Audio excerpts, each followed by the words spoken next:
नमस्कार मित्रों, आज के इस वीडियो में एक बार फिर से आप सभी का बहुत बहुत हार्दिक स्वागत है। हम आशा करते हैं कि आप सभी स्वस्थ होंगे, मस्त होंगे और पूरी तरह से अपनी तैयारी में व्यस्त होंगे। तो मित्रों, आज के इस वीडियो में हम डॉक्टर पुनीत राय द्वारा लिखित पुस्तक वस्तुनिष्ठ हिंदी से वक्रोक्त संप्रदाय और औचित्य संप्रदाय को विस्तृत रूप से जानेंगे और इसके साथ ही ट्रिक की सहायता से याद करने का भी प्रयास करेंगे। तो हम आशा करते हैं कि वीडियो आप सबके लिए बहुत ही महत्वपूर्ण होने वाला है, इसलिए इस वीडियो को आप लोग अंत तक जरूर देखें। चैनल पर नए हैं तो चैनल को सब्सक्राइब कर लें और इसके अलावा अगर आपको थोड़ा सा भी उचित लगे तो इस वीडियो को अपने जो परिचित लोग हैं उनके पास भी शेयर करें। तो जैसा कि स्क्रीन पर आप देख पा रहे हैं वक्रोक्ति संप्रदाय, और बात करें वक्रोक्ति संप्रदाय की तो वक्र धन उक्ति, वक्र माने होता टेढ़ा, उक्ति माने होता कथन, यानी कि टेढ़े कथन को हम लोग वक्रोक्ति कहते हैं, ये ध्यान में रखिएगा।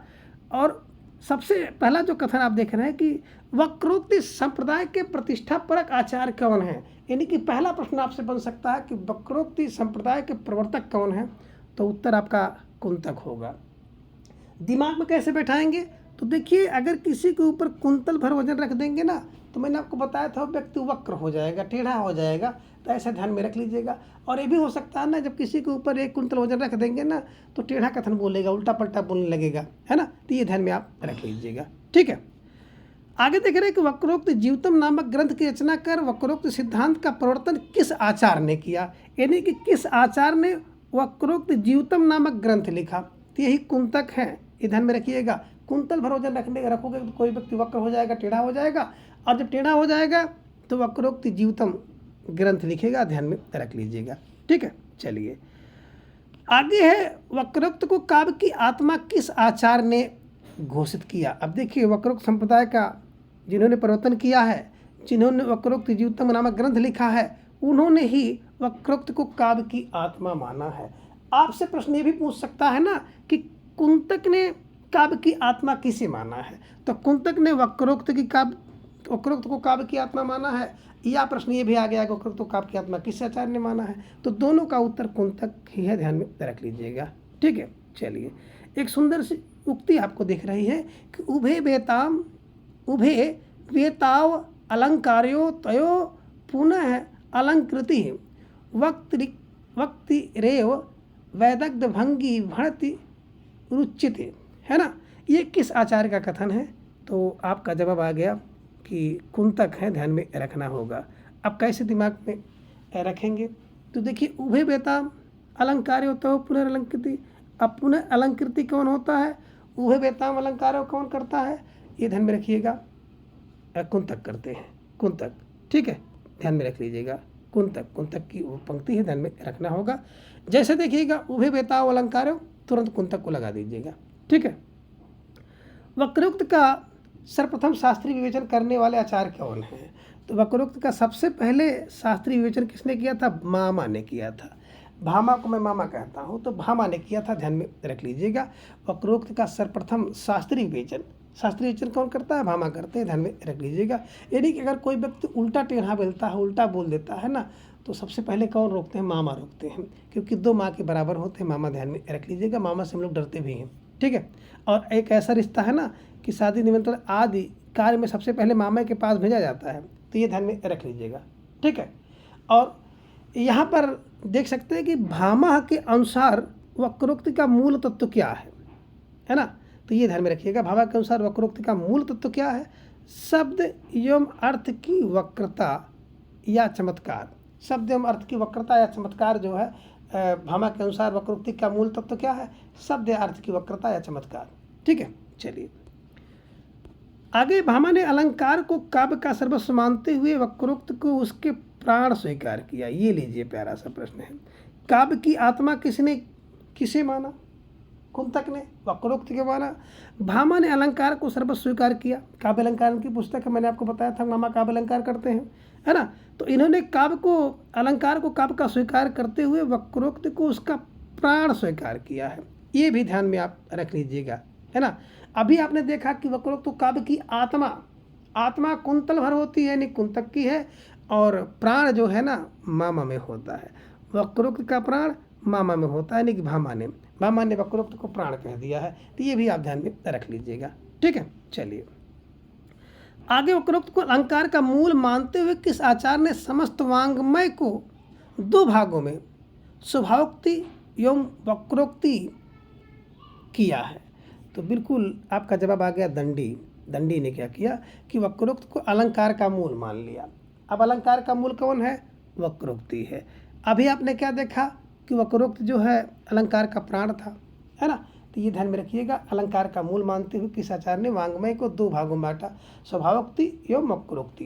दंडी ने स्वभावोक्ति और वक्रोक्ति, एक तो स्वभाव के साथ उक्ति होती है और दूसरी वक्रोक्ति होती है, टेढ़ा कथन होता है, दंडी ने माना है। ठीक है, और दंडी ने इस संदर्भ में एक उक्ति भी कही है कि वक्रोक्ति शब्देन उपमादेह संकीर्ण प्रेरणता अलंकार औचित्य, है ना। तो किस आचार्य का कथन है? बिल्कुल दंडी का है। वक्रोक्ति शब्देन उपमादेह संकीर्ण प्रेरणता अलंकार औचित्य। तो आपको देखना वक्रोक्त शब्देन उपमादेह। अब वक्रोक्त शब्देन उपमादेह कौन? बड़े दंडी। दया दंडी, उपमादेह दंडी। ठीक है, चलिए है वक्रोक्ति और अतिशयोक्ति को पर्याय मानने वाले आचार्य, तो भामा और दंडी, है ना। वक्रोक्ति और अतिशयोक्ति को पर्याय मानने वाले, एक दूसरे के, है ना, शब्द मानने जाने वाले, है ना, बदले में प्रयोग किए जाने वाला शब्द को पर्याय कहते हैं। तो वक्रोक्त और अतिशयोक्ति को पर्याय किसने माना है? भामा और दंडी। भामा और दंडी ध्यान में रख लीजिएगा, कभी कभी इस प्रकार के प्रश्न भी देखने को मिल सकते हैं। आगे सादृश्य, सदृश्याल लक्षणा वक्रोक्ति। सादृश्य के ऊपर आश्रित लक्षण वक्रोक्ति है। ये कथन किसका है? तो वामन का है। सादृश्या लक्षणा वक्रोक्ति, सादृश्याल लक्षणा वक्रोक्ति, ये वामन का है। ये ध्यान में रख लीजिएगा। वामन क्या है? सादृश्य लक्षण वाले होते हैं। ऐसे क्लू बना लीजिएगा, सादृश्य लक्षण वाला कौन होता है? वामन होता है। तो ये ध्यान में रखिएगा। रुद्ररथ ने वक्रोक्त को किस रूप में वर्णित किया है? तो आपका जवाब हो जाएगा रुद्ररथ ने वक्रोक्त को शब्दालंकार के रूप में वर्णित किया है। रुद्ररथ ने वक्रोक्त के कितने भेद किए हैं? तो रुद्ररथ ने वक्रोक्त के दो भेद किए हैं, काक वक्रोक्त और श्लेष वक्रोक्ति। भोज ने वांग्मय को कितने भागों में व्यक्त किया? तो भोज ने वांग्मय को 3 भागों में, वक्रोक्ति, ध्यान में रख लीजिएगा, और इसके अलावा रसोक्ति और स्वभावोक्ति। तो वक्रोक्ति, रसोक्ति और स्वभावोक्ति, ये 3 भाग में जो है इन्होंने विभाजित किया है या वर्णन किया है। ये भोज को ध्यान में आप रख लीजिएगा। ठीक है, चलिए आगे। आचार्य कुंतक के अनुसार वक्रोक्त के कितने भेद हैं? तो आचार्य कुंतक के अनुसार वक्रोक्त के 6 भेद हैं, जिनमें आप देख रहे हैं कि वर्ण विन्यास वक्रता, पद पूर्वाध वक्रता, पद पराध वक्रता, वाक वक्रा, प्रकरण वक्रता और प्रबंध वक्रता। तो इससे कैसे दिमाग में रखेंगे? तो सबसे पहले देखिए कुंतक को लेना है। कुंतक जिन्होंने वक्रोक्ति संप्रदाय की स्थापना किया, जिन्होंने वक्रोक्तियुतम काव्य लिखा, है ना, जिन्होंने वक्रोक्त काव्य की आत्मा कहा, उन्होंने वक्रोक्त को 6 भागों में बांटा। 6 वक्रोक्ति, 6 अच्छे 6 भागों में बांटा। वर्ण विन्यास, पहला वर्ण है, दूसरा पद है, फिर वाक्य है, प्रकरण है और प्रबंध है। देखिए वर्ण से वर्ण विन्यास, पद से पद के 2 भाग हैं, पद पूर्वार्ध वक्रता और पद परार्ध वक्रता, वाक्य वक्रता, प्रकरण वक्रता और प्रबंध वक्रता। ध्यान में रख लीजिएगा, कभी कभी यहाँ से भी प्रश्न बन जाता है। आगे है वक्रोक्त सिद्धांत की महत्वपूर्ण उपलब्धि क्या है? तो उपलब्धि है कलावाद की प्रतिष्ठा, है ना। वक्रोक्त सिद्धांत की सबसे महत्वपूर्ण जो उपलब्धि है वो कलावाद की प्रतिष्ठा है, ध्यान में आप रख लीजिएगा। और आगे है कि भारतीय काव्यलोचन के इतिहास में सर्वप्रथम कलावाद की प्रतिष्ठा किस सिद्धांत द्वारा कराई गई? तो भारतीय काव्य लोचन के इतिहास में सर्वप्रथम कलावाद की प्रतिष्ठा का सिद्धांत जो है वक्रोक्त मत द्वारा कराया गया है। ये भी ध्यान में आप रख लीजिएगा। ठीक है, वक्रोक्त मत द्वारा। वक्रोक्त सिद्धांत की दुर्बलता क्या है? तो देखिए इसकी बात अगर करते हैं ना, तो इसमें आत्मतत्व का अभाव होता है। क्यों? क्योंकि काव्य के बाह्य सौंदर्य या कथन की भंगिका पर बल देने के कारण इसमें आत्मतत्व का अभाव होता है। तो वक्रोक्त सिद्धांत की दुर्बलता क्या है, कमी क्या है? कि पहले चीज तो है आत्मतत्व का अभाव रहता है, और दूसरा अगर आप यहाँ पे देखेंगे तो रस को वक्रोक्त का अंग ना मानकर उसका महत्व कम किया जाता है ना। रस को वक्रोक्त का अंग नहीं मानते, इस कारण का महत्व कम हो जाता है, ध्यान में रख लीजिएगा। ठीक है, चलिए आगे एक उक्ति है कि कवः कर्म काव्यम, इन्हीं कवि का कर्म ही काव्य है, यह कथन किसका है? तो ये देखिए, ये भी कुंतक की है। किसकी पंक्ति है, किसकी उक्ति है? कवि कर्म काव्यम कुंतक का है। ध्यान में रखिए, कवि का कर्म क्या है? कुंतल भर कविता करो। कुंतल भर कविता यानी कुंतक का है ना, ये ध्यान में रख लीजिएगा। आगे है सालंकार से काव्यता। सा अलंकार शब्दार्थ ही काव्यता है, कथन किसका है?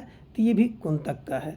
तो ये ध्यान में रख लीजिएगा। कुंतक से संबंधित ढेर सारी बातें आपने देखी। वक्रोक्ति संप्रदाय के प्रवर्तक आचार्य हैं, वक्रोक्त जीवनतम इनका ग्रंथ है। इन्होंने वक्रोक्त को काव्य की आत्मा कहा है और इन्होंने कवि कर्म काव्यम कहा, इन्होंने सालंकार से काव्यता कहा है।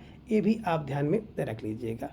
ठीक है, चलो आगे एक उक्ति और देख रहे हैं, बड़ी सुंदर सी उक्ति है, परीक्षा में पूछी गई है कि शब्दार्थों सहित वक्र कवि व्यापार शालिनी बंधे वस्तु काव्यम तद हृदय आह्लाद कारणी, है ना।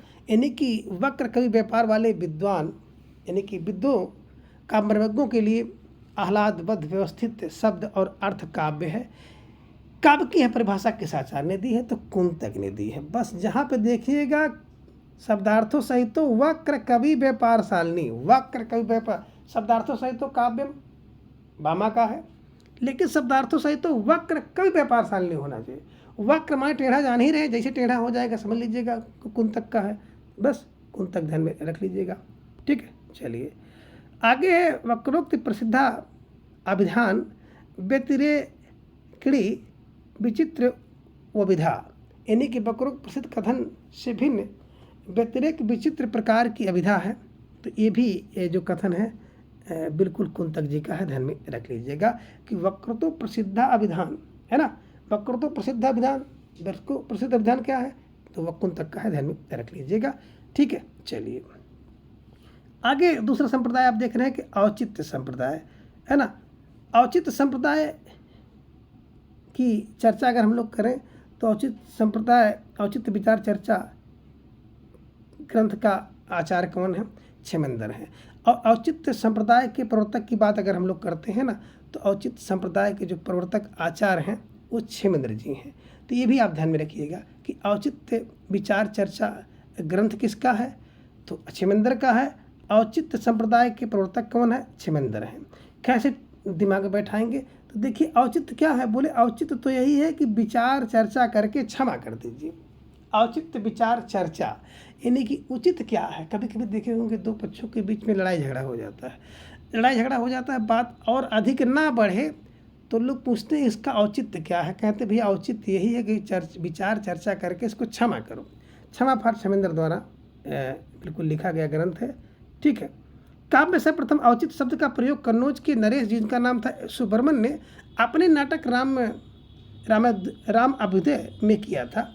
यद्यपि नाटक उपलब्ध नहीं है पर भोज के श्रृंगार प्रकाश में उसका एक श्लोक उद्धृत मिलता है। यानी कि औचित्य का सबसे पहले कन्नौज के राजा थे जिनका नाम था सुब्रमण्य ने अपने नाटक राम अभ्युदय में किया था, ध्यान में रख लीजिएगा। ठीक है, चलिए आगे है औचित्य को काव्य आत्मभूत काव्य सिद्धांत के रूप में प्रदर्शित करने वाले आचार्य क्षेमेंद्र हैं। औचित्य को काव्यभूत काव्य के रूप में क्षेमेंद्र ने किया है। ठीक है, एक पंक्ति है यानी कि उक्ति है कि उचित प्राहुर आचार्य सादृश किल यस यत उचित चायो भवत उचित्यम प्रचते। यानी कि जो वस्तु जिसके साथ सादृश्य रखती है वही उचित है। इस उचित का जिसमें भाव हो औचित्य, यह कथन किसका है? तो बिल्कुल क्षेमेंद्र का है। यानी कि उचित प्राहुर आचार्य कौन है? क्षेमेंद्र है। उचितम कौन? उचितम सादृश्यम, बस उचितम सादृश्यम क्षेमेंद्र। जहाँ देखो उचितम सादृश्यम क्षेमेंद्र को ले लीजिएगा, ध्यान में रख लीजिएगा।